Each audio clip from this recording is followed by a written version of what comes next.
aja. Jreng putus tuh start lama-lama. Jangan dong, Be.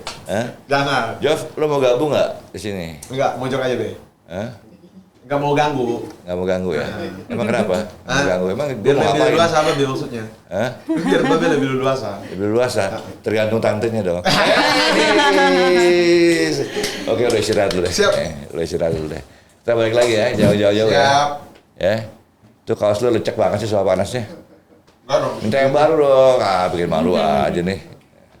Oke, assalamualaikum warahmatullahi wabarakatuh. Jumpa lagi dengan salah satu podcast kesayangan Anda, yaitu Soal Panas, yang merupakan persembahan dari KSP, Krakatau Sarana Properti, dan tetap dari studio kesayangan kita semua di Cilegon, Banten, tepatnya di atas restoran Sorosuan. Nah, narasumber saya nih, aduh, gimana yang kenalinya ya? Yang kenal cukup saya sendiri atau publik harus kenal ya? Kayaknya publik harus kenal, soalnya ada kamera nih. Hajah Muflihah, sarjana komunikasi UIN dan S2-nya di Untirta, dengan profesinya sebagai dosen di Universitas Bina Bangsa. Tapi ibu yang satu ini juga seorang pengusaha. Tapi jangan lupa, ini satu lagi ngeri nih, aktivis di partai politik juga. Partai politiknya apa nggak boleh tahu, itu rahasia. Kalau mau saya sebutin, kameranya matiin semuanya, terus saya sebutin partainya apa. Oke. Mbak Muflihah. Waduh, assalamualaikum warahmatullahi wabarakatuh. Waalaikumsalam Soalnya Hajah, jadi mesti pakai salam wabarakatuh. dulu nih. Selamat datang di Soal Panas. Terima kasih udah datang. Kok dingin tangannya? Biasa aja kali. Grogi ketemu Mas Ari. Bisa aja deh. Saya juga grogi nih. Aduh, nanya apa ya? Nanya apa dong? Oke, Mbak Muflihah. Muflihah, Mas Ari. Muflihah. Ini namanya orang khas Cilegon banget ini. Ini Cilegon banget ya? Asli Cilegon ya? Asli Cilegon. Bapak Ibu Cilegon? Ya, Nggak ada campuran ya? nggak ada asli. Nggak ada, asli ya? Tinggal juga di Cilegon? Tinggal kebetulan domisili sekarang sudah geser ke Serang ya. Tadinya Cilegon juga? Karena kebetulan tempat kerja saya di sana, jadi biar supaya lebih dekat. Jadi dari lahir sampai menjadi dosen itu nggak keluar dari Banten ya? Belum. Saya cinta Banten. Cinta Banten ya? Cinta Saya Banten. juga. Saya juga. Saya cinta Banten. Saya cinta Banten juga. Aduh. SCB namanya. Saya cinta Banten. Cinta Banten. Kecuali kalau mau traveling baru keluar. Gitu. Ya sama, saya juga kalau mau traveling masih Iya. keluar. Tapi saya sekarang kebanyakan travelingnya ke sini. Iya. Ya Ini kan, banyak Kak? juga sih destinasi. Ya, jadi saya cinta Banten juga sama lah. Manggilnya apa ya, Mbak atau Teteh atau apa ya? Teteh. Teteh ya? Kalau orang Banten teteh. Teteh ya? Oke. Loh, Teteh itu Sunda dong?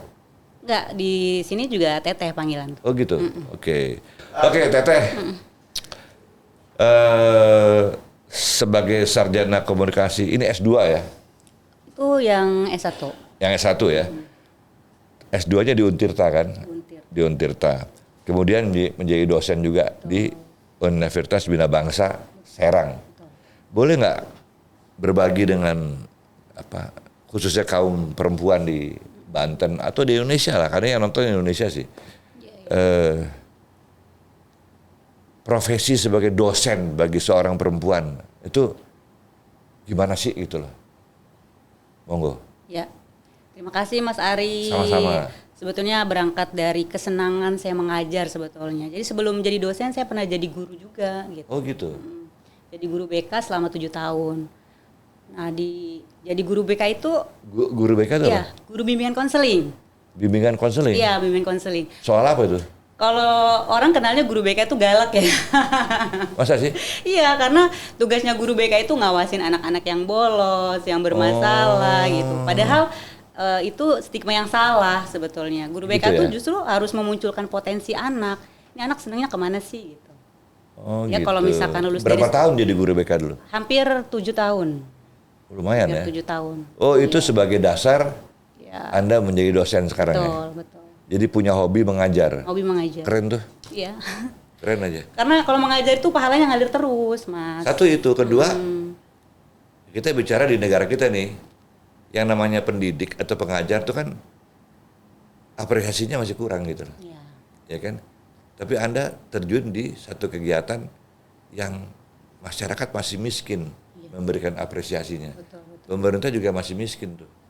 Ya kan saya nggak tahu miskin, nggak tahu kurang lah memberikan apresiasi.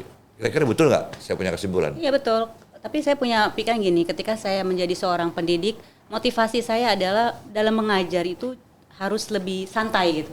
Karena sekarang yang ada di masyarakat kita itu antara murid dengan guru tuh harus hormat, gitu kan? Harus ada pembatas gitu, nggak santai gitu. Nah memang sejatinya memang seperti itu. Saya pengen merubah bahwa di pendidikan itu menjadi seorang pendidik itu harus asik, harus menarik, supaya anak-anak itu dekat dengan kita gitu. Kalau misalkan kita hanya menerapkan sistem hukuman misalnya, kemudian kita terlalu membatasi dengan anak murid, anak-anak tuh nggak akan rileks. Apalagi anak zaman sekarang ya. Iya, anak-anak Iya, sekarang kan? tuh pinter-pinter. Ada gitu. dong tipsnya, gimana menjadi dosen atau guru yang menarik? Itu Kalau saya tuh mau senangnya mengakrabkan diri dengan mereka. dari dari penampilan, pakaian, atau apa gitulah, cara Kalau- bicara iya. atau gaya bicara, atau macam-macam kan? Iya betul. Kebetulan saya termasuknya yang difavoritin sama anak-anak tuh dari stylenya. Iya. Dari style, kemudian aku juga orangnya kan gampang akrab ya. Gampang akrab. Jadi Kayak apa stylenya apa sih Mbak? gimana? Teteh ini stylenya kayak apa sebagai pengajar? Kalau saya tuh orangnya senang rapi. Gitu ya? Iya, orangnya senang rapi, orangnya senang detail. Berarti mahasiswanya rapi semua dong? Enggak mesti begitu juga. Nggak Artinya begitu itu juga? ketika saya menggunakan pakaian yang saya nyaman, saya merasa rapi, ya ada kepercayaan diri juga untuk sayanya juga gitu. Terus kemudian juga jadi role juga, oh si ibu tampilannya selalu menarik gitu Jadi kan. role model juga? Jadi orang Mahasiswanya seneng dong kalau ibu masuk ya? Seneng alhamdulillah. Kelasnya nggak pernah kosong, penuh terus.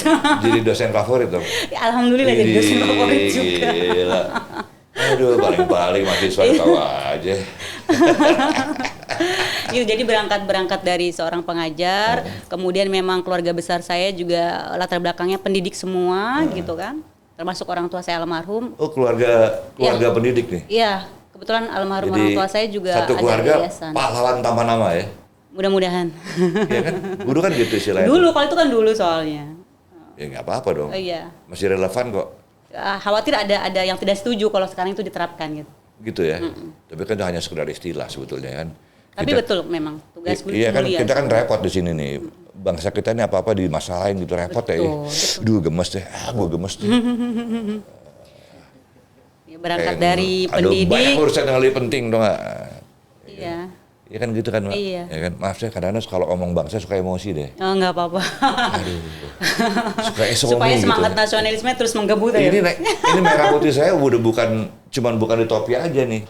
Udah segala macam nih, saya udah very nationalistic katanya gitu loh. Ya kan cuman aduh gimana ya. Udah deh nggak usah diterusin bahaya nih. Oke, Teteh Muflihah. Ya. Suka duka sebagai dosen Suka dengan duka Anda sebagai yang masih dosen. muda. Boleh nggak sedikit cerita? Boleh, Supaya boleh. ada gambaran nih, barangkali ada penonton yang ingin berprofesi sebagai dosen, kebetulan Anda seorang perempuan atau wanita, bisa belajar juga sih sama Teteh Muflihah. Ya kan, suka duka sebagai dosen. Suka duka sebagai dosen, kebanyakannya suka sih, Mas. Kan ada kan umuran bersama sama mahasiswanya kan? Oh iya, nggak juga sih. Nggak juga. Beda lah 5 tahun, 4 tahun Gitu. gitu. Eh, Suka, Gimana? kalau aku sih terus terang aja di dosen ini banyak sukanya gitu. Karena aku merasa bertemu dengan anak-anak muda, kemudian kita sharing ilmu, itu juga mengupgrade pengetahuan saya juga gitu. Kemudian ketika saya sebelum mengajar mereka, saya juga banyak belajar. Saya harus mempersiapkan diri. Artinya saya punya motivasi ketika saya mengajar, anak-anak harus dapat ilmu. Maka saya harus prepare sebaik mungkin gitu. Kadang-kadang kalau misalkan saya dikasih mata kuliah yang baru nih, Mas, mata kuliah yang baru, saya bisa belajar terlebih dahulu. mau nggak mau ya? Iya, mau nggak mau.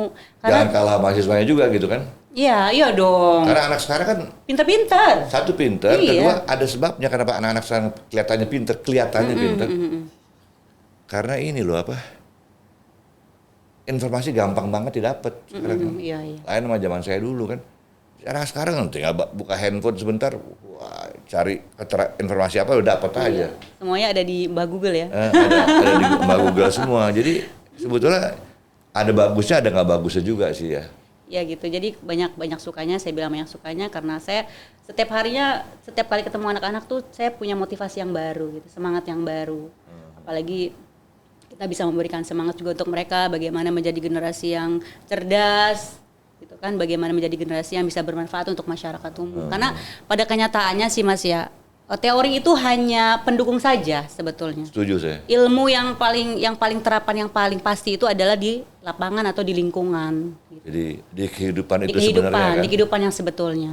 Benar-benar saya setuju. Makanya aku ketika mengajar tidak selalu teori melulu, artinya sesuai mata pelajaran aja. Ada sedikit saya selingkan tentang kehidupan. Gitu. Artinya supaya anak-anak itu bisa survive ketika mereka sudah keluar dari kampus.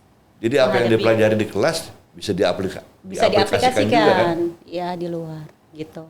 Begitu juga sebaliknya ya. Betul. Apa yang dialami dalam kehidupan mungkin bisa dilirik juga nih teori mana nih yang membahas soal pengalaman gue gitu kira-kira gitu. Ini kayak teman saya ini si Jofri ini nih, ya kan? Dia ini apa namanya? Secara teori biasa-biasa aja. Tapi kuat dalam aplikasi dia. Jadi seorang otodidak sejati nih. Wah sekarang laku banget dari sini. Laku Keren banget. Ya? Dulu rambutnya tiduran gitu Mbak. Oh gitu. Sekarang kalau jalan biar kelihatan orang, Jofri tuh kenapa rambutnya kelihatan? Udah ada identitasnya ya. Ya karena Mas setiap orang itu kan memiliki kecerdasan yang berbeda-beda gitu. Bu, saya kan kok Ibu lagi Teteh, saya juga pernah jadi dosen tapi dulu ya, dosen terbang tapi dosen tamu. Erlangga, Surabaya, ITB Bandung, terus apa namanya Politeknik. Itu saya kasih satu instruksi ke mahasiswa. Setiap saya masuk harus berdiri dan tepuk tangan. Oh gitu. Iya, saya dulu Tujuannya gitu. apa itu, Mas Ari? Supaya kita suasananya meriah, Oh gitu. penuh semangat, Ya. antusiasme, gitu kan. Itu pada mau tuh. Jadi kalau saya masuk itu, rak.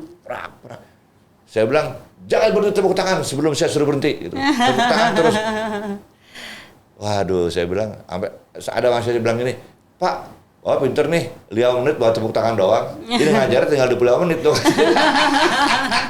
Tapi itu memang bagus Mas metodenya. Kalau aku lebih ke afirmasi Mas. Aku Iya, lebih ke afirmasi. Jadi betul. sebelum kita memulai untuk diskusi dan lain sebagainya, saya selalu menyampaikan kepada anak-anak untuk mengkondisikan berafirmasi. Karena setiap daripada kita ini kan mungkin punya problem masing-masing ya. Iya. Artinya ketika kita sudah datang di kampus, apapun masalah kalian di luar sana, tinggalin dulu. Jadi kita fokus ke sekarang kuliah. Supaya apa? Supaya teori yang disampaikan, kegiatan pada hari ini tuh artinya ada yang kena. Terutama itu ada materinya gitu. Ketika misalkan mahasiswa dalam kondisi tidak happy, tidak fun, kemudian dia punya beban, apalah dipikirin di luar daripada kampus, untuk menyerap ilmu di kampusnya kan agak susah ya. Jadi saya membiasakan untuk berafirmasi terlebih dahulu Gitu sebelum ya. kita memulai materi begitu. Jadi dan itu diskusi. salah satu style dari Ibu Iya, ya? style saya begitu. Gitu ya. Bu, di dalam ngajar nih, ya kan? Apakah cara komunikasi Ibu itu formal atau non formal? Tergantung kondisi. Kalau saya dulu gue lo gitu. Enggak, kalau saya ketika Bener bos, gue dulu ngajar gue lo. Lu dengerin gak gue ngomong kalau nggak gue keluarin gitu. Pada ketawa, bisa aja nih si bos kayak gitu. Mahasiswa begitu dulu. Iya. Kalau saya sih sesuai kondisi ya Mas. Kalau ketika itu kondisinya formal ya harus formal lah gitu. Untuk pembiasaan. Tapi ketika di luar daripada kampus atau di luar kita materi sudah selesai, saya sama mereka tuh seperti kawan. Sebagai teman ya? Sebagai teman. Teman, keluarga. Sudah tidak gitu ada ya. titel-titel saya sebagai dosen kalian atau Udah nggak ada apa. barrier lah ya? Udah nggak ada. Makanya itu yang artinya mahasiswa tuh tertarik ketika belajar dengan saya gitu. Bahkan banyak juga sih yang menghubungi saya di luar daripada mata kuliah yang saya ajar, kadang curhat-curhat gitu. Oh iya. Karena memang saya basicnya bimbingan konseling ya. Gitu ya. Iya. Di sejarah pendidikan ya Teh ya. Ada fakultas di salah satu perguruan tinggi di Indonesia itu mahasiswanya banyak karena dosennya. Ya, betul. Sampai kayak gitu loh. Jadi kalau kita jadi dosen tuh berhasil, sampai kayak gitu pengaruhnya. Kok lu daftar ke situ nih? Asik dosennya. Kok lu tahu? Semua saudara gue di situ. Memang harus asik. Iya kan? Jadi ibu masuk yang dosen asik nih. Ya, saya termasuk. Dosen asik, Bos. Harus. Ini penting nih dosen asik. Hah? Kenapa lo? Banyak nyamuk mau tepuk tangan aja. Karena gini Mas, yang harus dirubah dari konsep mengajar itu kita itu harus punya visi misi dalam arti ngajar tuh bukan hanya menyampaikan teori aja, betul. tetapi kita punya motivasi bagaimana anak ini berhasil. Dalam artian kita mendapatkan hak dan kewajiban, mereka membayar ke kampus untuk mendapatkan ilmu, ya kan seperti itu kan Mas? Orang sekolah kan bayar. Iya. Nah kita sebagai fasilitator harus memberikan haknya kepada mereka gitu, dengan cara mengajar yang menyenangkan supaya mereka masuk. Jangan sampai ketika mereka kuliah tapi mereka nggak paham gitu. Tujuannya kuliah apa gitu. Ya minimal ada lah yang nempel gitu. Jadi itu udah jadi Iya, jadi kalau tanggung gitu jawab aja gitu. profesi ibu sebagai dosen ibu lakukan dengan sepenuh hati ya. Sepenuh hati karena saya happy. Saya happy ketemu dengan Karena anak-anak happy ya. happy. Itu yang benar begitu saya emang. Iya, happy. Jadi apa sih istilahnya? Guru itu yang apa? Yang pantas digugu apa istilahnya gitu kira-kira. Udah ditiru. Gugu dan ditiru. Iya gitu ya istilahnya. Digugu. Kalau yang depan saya kan diganggu. Yang pantas diganggu. Nah, Teh, Ya. di Universitas Bina Bangsa udah berapa tahun? Alhamdulillah di Bina Bangsa sudah 6 tahun, hampir 6 tahun, Udah lama juga? Ya, 5 tahun, hampir ke 6 tahun. Dosen tetap jadi ya? Alhamdulillah sudah dosen tetap, kemarin baru dapat SK asisten ahli juga. Oh ya? Iya. Berapa kali seminggu ngajar? Karena kebetulan saya ada kegiatan di luar, jadi saya lebih banyak ngambil waktunya hanya seminggu itu 3 kali, 2 kali. Gitu. Dan untuk saat ini Berapa jam satu kali datang? berapa jam ya? Dari jam 8 sampai jam 12 siang. Oh ya? 4 jam lah ya. Jam 4 jam ya? 4 jam. Oke. Jadi ibu ngajar 3 kali seminggu? Kemarin-kemarin 3 kali seminggu. Sekarang? Sekarang 2 kali. 2 kali? Iya. Karena memang Karena saya ada kegiatan di luar? Iya, karena ada kegiatan. Boleh ya kayak gitu ya? Boleh. Ini swasta atau pemerintah ya? Swasta. Oh swasta, ya boleh kalau swasta. Kalau pemerintah kan terkait dengan PNS-nya tuh aja Betul. susah ya.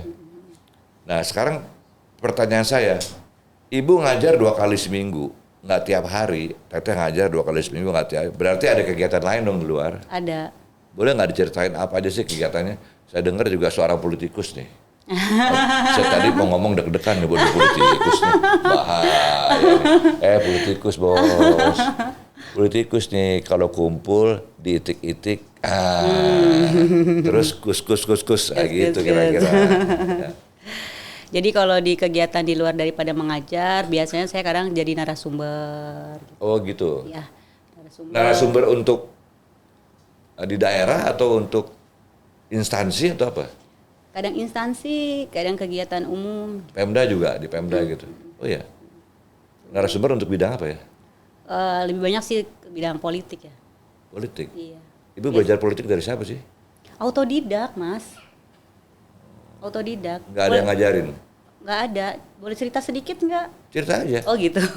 Cerita Jadi- tapi belak-belakan aja, nggak Iya, apa-apa. iya. Kameranya jangan matiin ya. Belak-belakan nih. Sebetulnya memang kalau ditanya tertarik politik kenapa dan lain sebagainya. Terus terang aja ketika di 2019 yang lalu belum ada pandangan berpolitik itu harus seperti apa ya. Jadi ketika itu saya gabung di partai politik, nggak usah perlu sebut merek ya Mas ya. Kemudian ketika itu juga dibutuhkan komposisi 30% perempuan, keterwakilan perempuan, Kuotanya. ya kuotanya. Ketika itu ya karena saya senang berorganisasi, kemudian saya juga senang bermasyarakat, gitu kan. Ya sudah saya nyalon di 2019 yang lalu tanpa ilmu politik, masih nol, ilmu politiknya masih nol. Tapi karena saya tuh tipe kalau orangnya selalu semangat dan suka dengan sesuatu yang baru, Haus ilmu lah ya. ya, jadi saya jalan aja. Saya jalan sambil saya banyak gabung-gabung dengan orang-orang parpol. Dari situ saya banyak memperhatikan bagaimana role dan dinamika politik seperti apa. Akhirnya saya memberanikan diri 2019 yang lalu nyalon dan saya runner up kedua. Belum berjodoh tapi masih runner up kedua. Oh gitu? Iya. DPRD ya? DPRD? Iya, DPRD. Oh jadi udah Itu, berapa tahun di Parpol? tepatnya dari 2018 ke 2023 sekarang berapa ya jadi? 5 tahun 5 ya? tahun lah. 5 tahun gini, saya juga dulu di parpol. Oh gitu. Tapi akhirnya saya putuskan politik itu bukan roh saya lah. Karena saya olahragawan sih ya. Iya. Jadi nggak cocok lah berpolitik gitu. Sebetulnya secara ilmu bagus politik. Cuman tergantung manusianya akhirnya pelakunya. Nah, kenapa saya dulu masuk parpol? Karena gini, pesan dari teman-teman sama senior-senior saya, lo kalau mau merubah negara lo atau bangsa lo, masuklah dalam sistem gitu. Betul. Ya Itu kan? benar. Betul, Mas. Saya pikir-pikir, iya juga ya. Tapi begitu saya masuk, enggak tuh. Oh Ya gitu, kan? Mas. Iya, begitu saya masuk, susah banget gitu. Gimana mau ngerubah sistem? Di partainya aja udah. Yang namanya office politik tuh, aduh. Ini orang baru nih, hati-hati nih, ada saudara-saudara masuk nih, wah bahaya nih. Ketua umum udah ngelirik terus ke dia tuh. Kayaknya jadi kesayangan tuh, ada saudara-saudara tuh. Kader utama tuh kayaknya tuh. Ya. Udah kayak gitu tuh. Asin Sebenarnya balik nih lagi gua. ke personal Makan ikan sih. asin tiap hari udah Oh, kayak gitu. asin pokoknya. Tapi kan balik ke personal sih. Enggak, tapi ya saya lihat di mana-mana gitu ya. Nggak tahu lah, itu satu, ya mudah-mudahan saya salah ya, tapi memang tergantung manusianya gitu memang. Sebetulnya di mana aja juga begitu kan, ada pro Betul. kontra kan. Betul. Tapi Dimanapun kalau juga. di politik tuh menurut saya agak keras tuh permainan itu. Ya kan? Menurut Teteh gimana? Terasa agak keras atau enggak gitu? terengah-engah kan? Oh gitu. Ya kan? Ya sejauh ini ketika gabung di partai politik suka duka juga ada juga gitu. Tapi kalau saya berangkat dari tadi tuh ya, saya tuh pengen bermanfaat untuk orang lain gitu. Jadi ketika saya menjalani sesuatu itu, ambisi itu jangan terlalu dikedepanin banget, karena kalau misalkan kita terlalu berambisi kan capek gitu. Kita jalanin sesuai rule yang kita mampu aja. Jadi harus punya motivasi. Kita gabung mau ngapain gitu. Nah itu sebenarnya sebagai controlling. Kalau Ini misalkan bagus nih. Jangan terlalu ambisi. Iya. Itu bagus. Saya tidak terlalu berambisi. Artinya kita tetap berikhtiar tapi tidak ngoyo memaksakan harus Iya. gitu. Ya Karena dinikmatin teman-teman aja. saya tuh yang ambisi-ambisi Iya. harus lengkap senjatanya. Pelornya mesti lengkap. Kantongnya tuh kiri, kanan, bawah, sini, belakang. Penuh. Nah, dia boleh punya ambisi. Nah, kalau saya kan, buset. Dompet tuh udah nempel kulit sama kulit. Iya. Begitu dibuka, Jadi udah nggak bisa. ini, mana di duitnya, nggak ada duit ya. Jadi udah nggak bisa ngebedain ya. Udah nggak bisa, mana udah kulit mana nempel. duit. Ditaruh di tangan juga nggak berasa kayak dompet. Aduh. Terlalu tipis. Iya, dompet ke mana ya? Oh, di sini tipis banget ya gitu loh. Ya, jadi kayak saya gini, salah satu dulu kenapa saya berhenti dari politik, saya tidak sanggup memenuhi satu persyaratan. Ini fakta loh. Ya. Lo kalau nggak punya pelor udah dah. Gimana? Setuju nggak Teh? Setuju. Memang begitu adanya. Tapi kan kita juga harus ini dong, gimana caranya menggeser stigma itu gitu. Artinya Ya, gimana caranya semuanya begitu? potensi kita. Apalagi kalau misalkan perempuan itu kan dispesialkan. Artinya memang ada kuotanya nih gitu. Mau gimana pun kondisinya perempuan nggak bakal bisa digeser kalau untuk pemenuhan komposisi itu. Nah, tinggal kita memanfaatkan potensi kita. Artinya layak tidak gitu.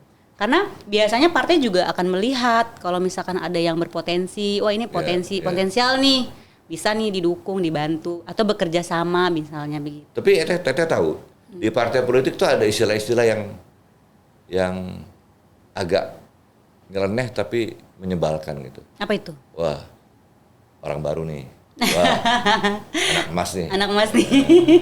Wah, calon ke depan nih. Gitu. Itu kayak di partai, hampir di semua partai gitu tuh. Tapi gini sih Mas, kalau misalkan kita berangkat dari seorang organisasi, itu beda pandangannya.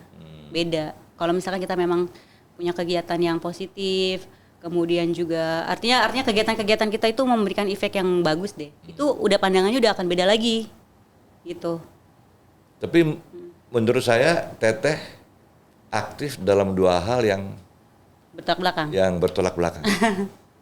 benar. Bertolak belakang, maksudnya bertolak belakang di mana? Di politik dan Satu pendidikan. politik, satu pendidikan. Pendidikan anti politik loh. Oh gitu. Jangan dibawa berpolitik lah. Oh iya. Pendidikan itu kan alat perjuangan. Sama olahraga itu alat perjuangan, bukan alat politik. Betul. Memang. Iya kan? Yang begitu. Nah itu. Kebanyakan semua Campur aduk. campur aduk. Kayak sekarang kan gitu. Ya makanya kalau misalkan ketika di kampus saya profesional mengajar, tidak pernah saya menyangkutkan hal-hal yang berbau politik lah misalnya. Atau kalaupun misalnya, kalau saya tuh lebih gini, kalaupun misalnya ada berita-berita yang apa nih yang sekiranya berkaitan dengan negara baru kita bahas. Tapi tidak secara konkret menjelaskan tentang parpol dan lain sebagainya gitu. Tapi saya berusaha mengajak kepada mahasiswa saya itu gaya bahasa kayak komunikasi Teteh sebagai warga negara lah. iya, gitu ya. jadi bagaimana Nggak meningkatkan kelihatan kalau Anda politikus gitu nggak ya. ada meningkatkan kepedulian anak-anak Tapi pernah terhadap nggak Anda negara ngajar gitu ya pakai jaket partai gitu? Oh ya enggak dong. Aku bisa langsung di drop out. Gila nih promosi partai nih gitu ya. Enggak ada. Gila juga ini dosen nih gitu ya. Enggak. Gitu kan. Enggak. Iya kan? Aku tidak pernah mencampur baur itu. Enggak ada. Bagus. Jadi memang ketika di kampus ya fokus aja di kampus. Ketika di parpol ya fokus di parpol. Kan saya juga sebelum memulai perkuliahan aja saya berafirmasi kepada teman-teman. Ayo teman-teman, kita hari ini mau belajar, apapun masalah kalian, apapun beban kalian, tinggal dulu semuanya, pekerjaan apa segala macam di luar kampus tinggal dulu supaya teman-teman ketika menerima teori materi itu mudah gitu. Karena sudah tidak ada beban-beban yang lain. Udah fokus aja gitu. Ini saya setuju dengan Teteh nih. Teteh ngatur semua proporsional ya. Ya. Proporsional, terus proper semua kan. Ya. Saat gua berpolitik ya gua pakailah Ya. segala macam atribut tuh ya. Atribut. Tapi saat gua ngajar atribut gue ya beda Ya lagi. beda gitu. lagi dong. Ya kan? Nah, Beda lagi. tapi di tempat lain nggak gitu juga gitu. Nonton bola tapi jaketnya partai, bingung gue. Mungkin promosi. Ini nonton bola apa kampanye lo? Gak bilang gitu. Ya kan? Ada ya. Bukan ada. Di olahraga tuh sekarang gini.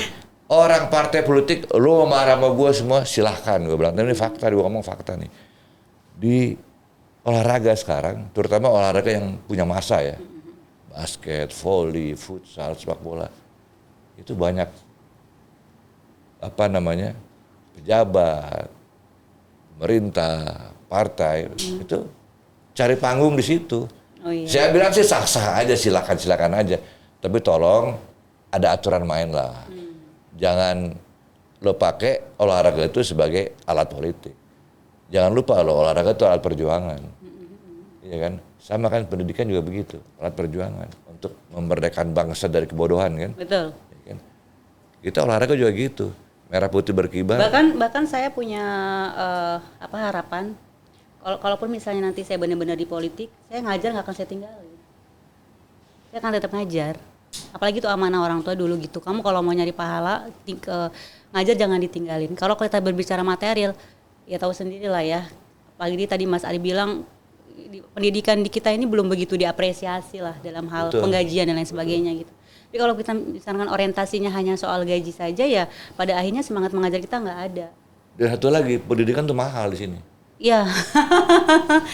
Justru saya minta tolong sama Teteh. Nggak, mahalnya gimana nih? Soalnya kan tergantung juga sekolahnya. Kan ada sekolah swasta yang Iya. memang swasta itu bayar full ya dari orang tua gitu. Kalau misalkan ada yang dari pemerintah kan beda lagi.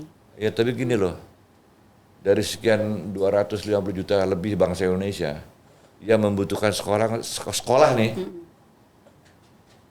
itu jumlahnya sampai 30% loh, yang harus masih sekolah. Yang harus masih sekolah. Dan banyak juga yang akhirnya drop out karena nggak ada biaya. Wajib pendidikan itu kan 12 tahun, Mas. Mau dibikin Warga 20 negara. tahun tuh kalau dia nggak punya duit buat sekolah anaknya juga nggak sekolah tuh anak. Iya kan? Maksud saya gini, maksud saya kok karena gini, saya pernah mampir ke satu negara orang, saya nggak mau sebut negara yang nggak enak. Itu di sana ada istilah anak negara gitu. Istilah anak negara. Nah, jadi semua dibiayai sama negara. Begitu lo lahir, orang tuanya tanya, lo punya prestasi nggak? Bapak ibunya ada. Gua medali emas Olimpiade. Ibunya medali emas kejuaraan Asia. Oke, anak lo anak negara udah. Lo nggak usah pikirin sakit, sekolah apa semua pemerintah. Ya ini kan juga jadi PR juga nih buat pemerintah, gimana caranya supaya tidak ada orang yang nggak sekolah gitu. Ini Itu PR, dia. itu PR. Maksud saya gini loh, saya kan saya nggak tahu. Sekarang saya ketemu Teteh masih dosen, aktivis di partai politik. Tapi mungkin saya ketemu lagi entah 10 tahun lagi, tahu-tahu saya baca di media, wih, ini yang pernah gue interview nih gitu loh, udah jadi pejabat. Amin. Ya kan? Nah maksud saya jangan lupa sama soal itu. Oh iya. Jadi mencerdaskan bangsa itu Iya, jangan. iya. Gimana mereka sekolah gratis gitu. Aduh. Betul. Ya itu Pak, bisa jadi PR soalnya juga bukan tuh. apa, sampai sekarang tuh masih banyak orang gitu, waduh bos, kita sekolah sekarang mahal ya. Anak gue masuk SMP nih, gue pusing nih. Nah, kok ini kok nggak hilang-hilang sih orang ngeluh kayak gini nih. Kayak gitu loh. Negara kita kan Ya, makanya kepedulian itu harus dibangkitkan Iya. gitu. Gimana nih pemerintah supaya peduli dengan masyarakatnya, saya pernah dengan berpikir warganya, gini loh. supaya bisa sekolah semua. Ini kan kita ngobrol nih, saya pernah berpikir gini. Di Indonesia tuh lu nggak boleh sakit, lu nggak boleh goblok, dan lu nggak boleh miskin. Udah 3 nih. Lu miskin, selesai lu.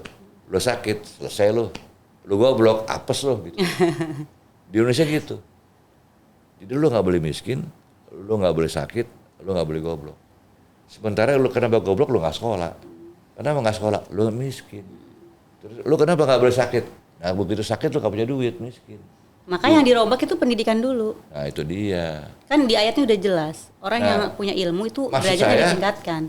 Dari faktor pendidikan, kemudian nanti secara ekonomi juga mereka akan perbaikin gitu tuh. Iya maksudnya kan gini. Dari sekian kali ganti pemerintahan, problematikanya sama aja gitu loh. Sama aja. Sementara ganti menteri pendidikan diberhentiin malah karena menterinya nggak ngerti apa-apa nih katanya soal pendidikan. Nah, kenapa dipilih loh gitu loh kan? Nah, ini gila juga kan? Balik lagi ke masyarakatnya berarti. Iya. Kan masyarakat harus pintar. Iya kan jadi susah kan. Jadi memang orang-orang kayak Tetek ini saya salut. Satu masih muda, dua punya visi, ada misinya juga dalam hidup. Udah gitu terjun di satu bidang yang nggak gampang gitu, edukasi kan. Itu hal yang nggak gampang loh. Betul. Nggak hanya di Indonesia, di semua negara gitu. Begitu lo terjun di pendidikan, orang hormat. Kenapa? Dia mau nyelamatin bangsa nih. Dia mau menyelamatkan manusia nih. Jadi guru tuh harganya mahal banget. Warga negara kelas 1 oleh negara orang ya. Guru tuh. Iya. Itu warga negara kelas 1. Kayak ibu nih, warga negara utama udah. Siapa dosen? Ngajarin orang jadi pintar. Ya, saya tahu kan soal itu. Iya. Ini udah benar pilihannya. Cuma pertanyaan saya, menghadapi begitu banyak tantangan, kira-kira kuat nggak? Tantangan hal apa dulu nih? Macam-macam. Di bidang pendidikan tantangannya paling banyak. Iya, iya, iya. Fasilitas pendidikan nggak pernah lengkap kan kita, nggak pernah Betul, sempurna betul. fasilitasnya. Betul. Ya kan? Ya bukunya, ya sekolahnya, bangunan sekolahnya, ya kan? Apa fasilitas supporting yang lain, perlu laboratorium, perlu kampus olahraga, perlu ini, perlu itu, untuk jadi lengkap gitu. Saya belum lihat ada kampus yang punya itu, belum pernah lihat. Atau saya kurang gaul kali.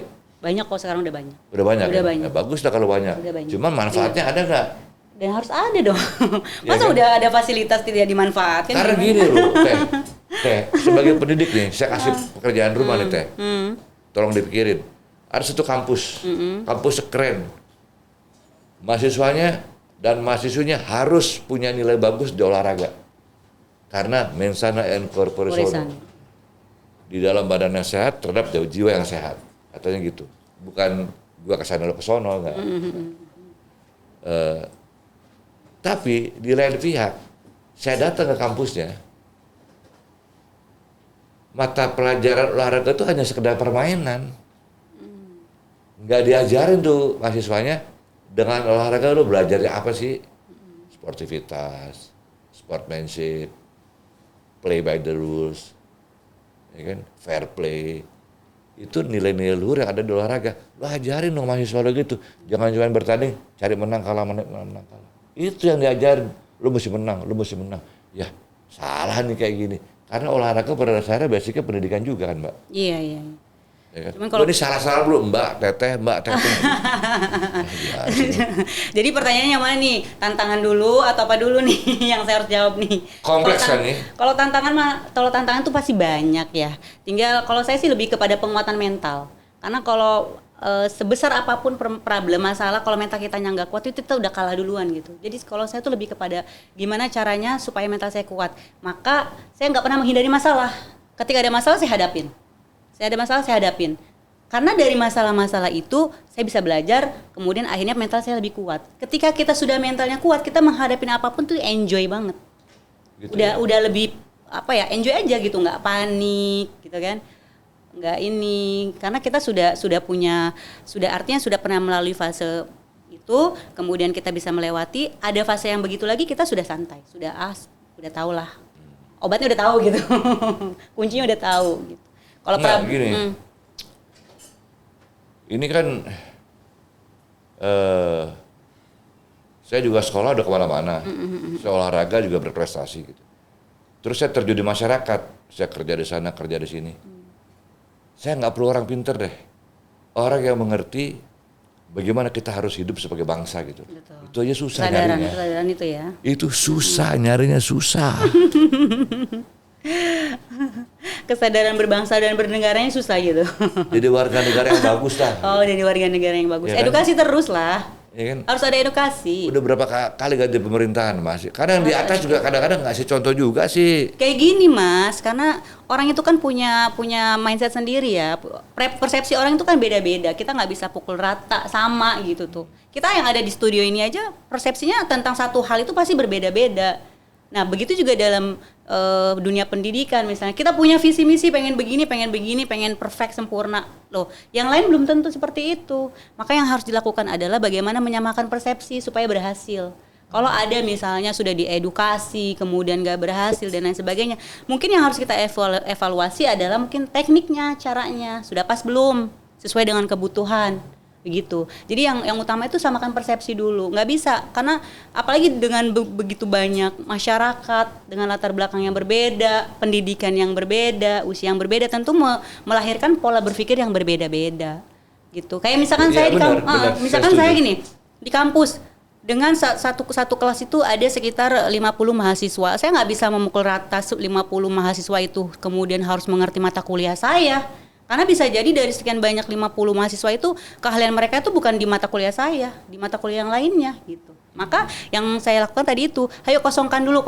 Artinya sekalipun misalnya tidak bukan passionnya di mata kuliah itu, adalah sedikit yang nyantol gitu. Kalau sudah dikosongkan nih pikirannya gitu. Saya setuju Teh. Itu. Menyamakan persepsi. Dulu. Itu pekerjaan yang nggak mudah. Dan nggak mudah. Ya kan, karena latar belakang orang beda-beda. Beda-beda, apalagi kita nih negara Indonesia nih culture-nya itu loh beda-beda loh. Satu culture dua kepentingannya juga beda-beda. Kepentingannya beda-beda juga ya kan? gitu. Aktif di partai politik, organisasi, dosen. Saya dengar juga seorang pelaku usaha, pelaku bisnis. Ini banyak amat kesibukannya. Boleh tahu nggak bisnisnya apa ya? Aduh, kalau misalkan dibilang pengusaha bukan pengusaha juga, artinya ya biasa lah Mas. Kalau itu kan untuk artinya kita kan punya kesibukan banyak ya. Tentu budgetingnya juga lebih banyak nih, ya kan. Jadi ya harus membuka sumber-sumber untuk mendongkrak itu gitu. Jadi kalau misalnya dibilang pengusaha banget ya belum juga lah, usaha-usaha kecil aja. Loh, banyak para pelaku politik basicnya adalah pengusaha yang berhasil. Karena dia sadar kegiatan itu butuh. Jangan-jangan Teteh termasuk yang udah siap menghadapi apa kebutuhan untuk berpolitik gitu. Ya, jadi saya harus berbisnis. Kira-kira gitu kan? Ya salah satunya itu juga. Ya salah satunya kebutuhan juga, namanya orang hidup kan. Gitu.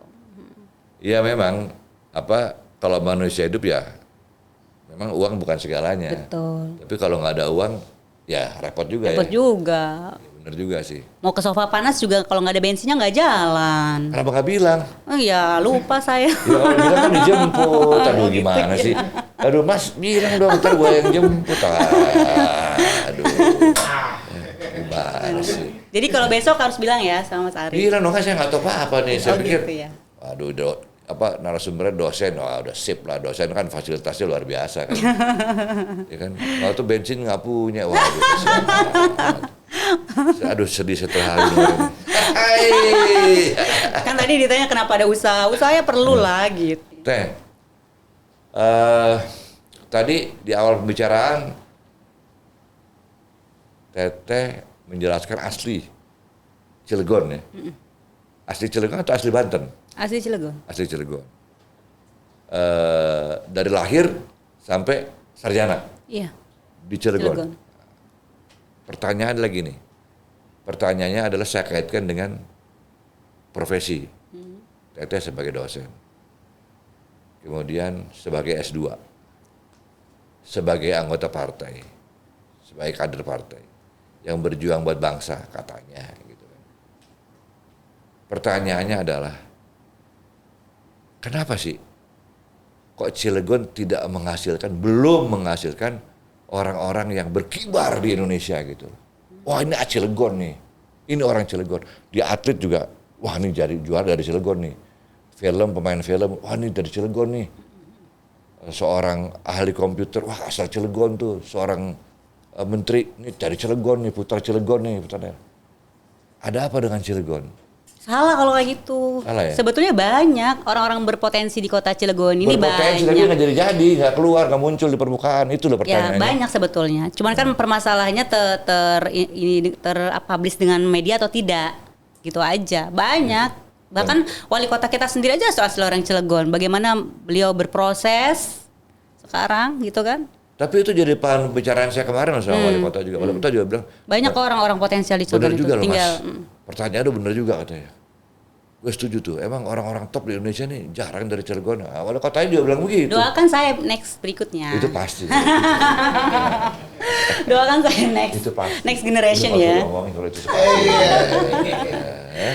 Kenapa jempol lo tuh? Aduh bahaya jempol lo. Doakan saya. Jangan bilang di Cilegon gak ada orang berpotensi, belum ada di permukaan, sedang berproses. Sedang berproses. Sedang berproses akan ada nanti di permukaan. Ada berapa perguruan tinggi sih di Cilegon nih? Atau di Banten lah? Di Yang diakui ya, udah diakui ya? Yang diakui banyak ya Mas, Banyak. banyak ya swasta, negeri aja ada banyak juga sih, 1, 2. Ya kan ini udah ada Bina Bangsa, ada Untirta, ada UIN. Di Serang aja itu ada UIN, ada Untirta. Sekarang ada kampus baru Pamulang, ada UT. Oh Pamulang ada juga sini? Ada Unsera.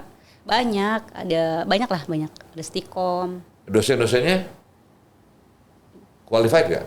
Qualified dong. Harus berqualified. Kok nggak qualified gimana? Nah, kali aja. Qualified dong. Karena gini banyak orang nih kasih komentar gini. Jangan salah loh Mas.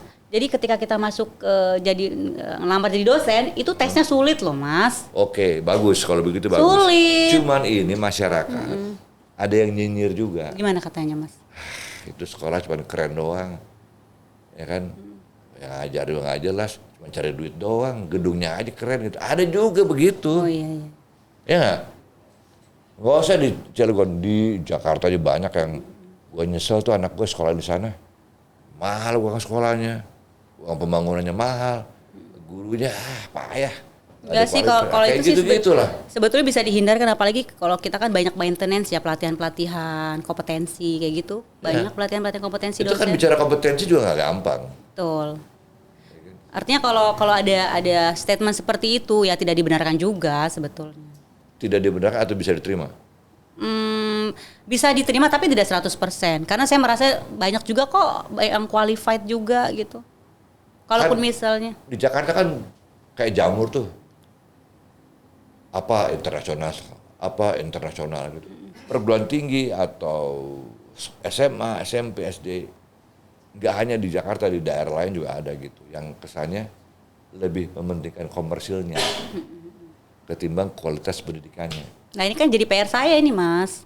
Gitu ya. Jadi PR saya gimana supaya mengajar itu dengan hati. Dan punya visi misi. Punya motivasi yang gimana caranya anak-anak ini supaya pintar semuanya. Mengkesampingkan dulu deh. Tadi Teteh bilang minta didoain menjadi somebody. Apa sih yang dikejar sama Teteh? Jadi apa gitu? Jadi apa? Jadi orang yang bermanfaat. Kebermanfaatan saya itu bisa dirasakan oleh orang banyak. Artinya kalau saya sekolah untuk diri saya sendiri itu rugi banget gitu. Tapi gimana caranya saya sekolah, saya dapat ilmu, saya bisa bagi juga. Kan dulu saya kalau Manfaat. tanya 5 tahun lagi tanya, ada sudah sono, lu mau jadi apa? Gua mau ngurusin olahraga Indonesia. Gua mau beresin nih. Olahraga tuh harusnya pendidikan. Nggak bener tuh atlet, gua mesti beresin semuanya. Nggak kesampaian kan? Satu hal yang saya nggak bisa, saya bukan politikus. Rupanya mau jadi menteri olahraga juga harus berpolitik gitu loh. Nah, ini sementara politik nih hal yang saya nggak suka gitu. Ya kan? Sebetulnya nggak pantas juga olahraga berpolitik gitu. Sama aja pendidikan kan gitu. Politik. Ya, kita kan punya. Sekarang kan Teteh saya tanya, mau jadi apa? Untuk ngurusin pendidikan seluruh Indonesia, Oh. harus jadi menterinya dong. Ya, artinya dengan saya menjadi seorang pendidik aja kan sedikit lebih banyaknya sudah ada sumbangsi nih. Bagaimana mendidik anak-anak gitu kan, bagaimana anak-anak memiliki ilmu yang bermanfaat pada akhirnya gitu kan. Itu kan udah jalan tuh. Nah, kebermanfaatan ini artinya jangan sampai hanya lingkup itu saja gitu. Kan udah menjadi rahasia umum ya ketika kita mau merubah sesuatu, kalau kita lingkupannya mau lebih besar, cakupannya lebih besar, harus terlibat langsung di dalamnya. Anggaplah misalnya kita di pemerintahan, ya kita harus terlibat langsung di pemerintahan. Kalau merubah sesuatu, misalkan kita cuma menggembur-gemburkan, anggap seperti ini. Kita punya mimpi, kita hanya menggembur-gemburkan, tapi kita tidak pernah turun langsung di situ. Itu bias, nggak bisa gitu. Jadi Maka kalau pesan para kaum tua dulu, mengabdilah pada bangsa dan negara sesuai dengan kebiasaan masing-masing. Betul, gitu ya. setuju itu. Tidak harus jadi menteri kan? Iya. Tidak harus jadi presiden kan? Iya kan? Nggak harus jadi presiden, nggak harus jadi menteri, nggak harus jadi panglima TNI gitu kan? Iya kan? Nggak harus jadi Kapolri gitu. Tuh lihat itu yang benar begitu. Lalu semua mau jadi presiden gimana sih? Demen amat jadi presiden, jadi menteri apa? Aduh, emang kalau nggak jadi menteri nggak ada sumbangan buat negara? Salah juga lu padahal, gila lu semua. Saya marahin orang-orang yang nonton. Ya kan? Syukur-syukur Teteh bisa jadi menteri pendidikan. Amin ya Allah. Tapi nggak tahu deh, saya masih bisa lihat nggak Teteh jadi menteri ya. Ntar gue Amin. nggak bisa lihat lagi. Dia terang aja gue nggak bisa lihat orang gue di sampingnya.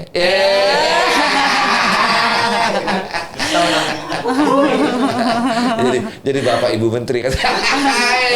Tapi ini mudah-mudahan jadi doa baik loh, Mas. Ini Mas orang pertama yang mendoakan saya menjadi menteri pendidikan. Waduh, saya kalau doain Mudah-mudahan baik-baik. dijabah duhur lagi, Mas. Iya, duhur ya, pas azan ya. Pas azan lagi. Aduh, amin. Amin ya Allah. Gila, ini bahaya, goyang meja udah mulai goyang. Terima kasih ya Mas sudah doain. Amin. Kalau untuk itu saya doain. Karena saya doain orang yang hidupnya punya visi misi. Kalau orang hidupnya nggak punya visi misi, siapapun saya nggak doain. Emang gue pikirin loh, gue gitu. Ya kan, mau keren, mau cantik, mau enggak, hidupnya nggak punya visi, nggak punya misi. Rugi Mas kalau hidup nggak ada manfaatnya. Hidup kalau nggak ada manfaat itu rugi Mas. Nggak ada bermanfaat. Ya walaupun hal-hal kecil, yang penting kita bisa kasih manfaat. Jadi sebaik-baiknya manusia yang bermanfaat untuk orang lain. Betul. Itu kok jadi kayak orang khotbah ya? Aduh, tapi udah betul tadi Mas. Gila. Belajar merdeka tuh udah kopinya tuh. Merdeka belajar. Teh, ada yang mau disampaikan buat para kerabat, para pengajar, para dosen, atau untuk para mahasiswa, mahasiswi, atau untuk masyarakat Cilegon, Serang, Banten, dan Indonesia. Silakan. Ya intinya saya ingin menyampaikan kepada khususnya kaum perempuan, ayo kita maju, kita berkembang, kita memberikan hal-hal yang bermanfaat. Jadilah orang-orang yang sekiranya bisa membawa perubahan lebih baik. Amin. Apapun profesi kita harus bisa memberikan kontribusi. Amin. Gitu.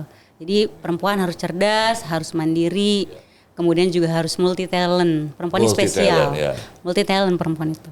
Karena pekerjaan yang pertama pasti ibu rumah tangga. Iya.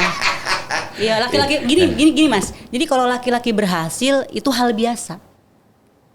Tapi kalau perempuan berhasil itu luar biasa. Benar. Karena kita multi peran. Nah, kalau teman saya biasa di luar tuh. Sekarang masuk dia di luar terus. Iya. Jadi gini, misalnya gini, laki-laki ketika mau bekerja ya dia fokus bekerja, bangun pagi, sarapan, berangkat kerja.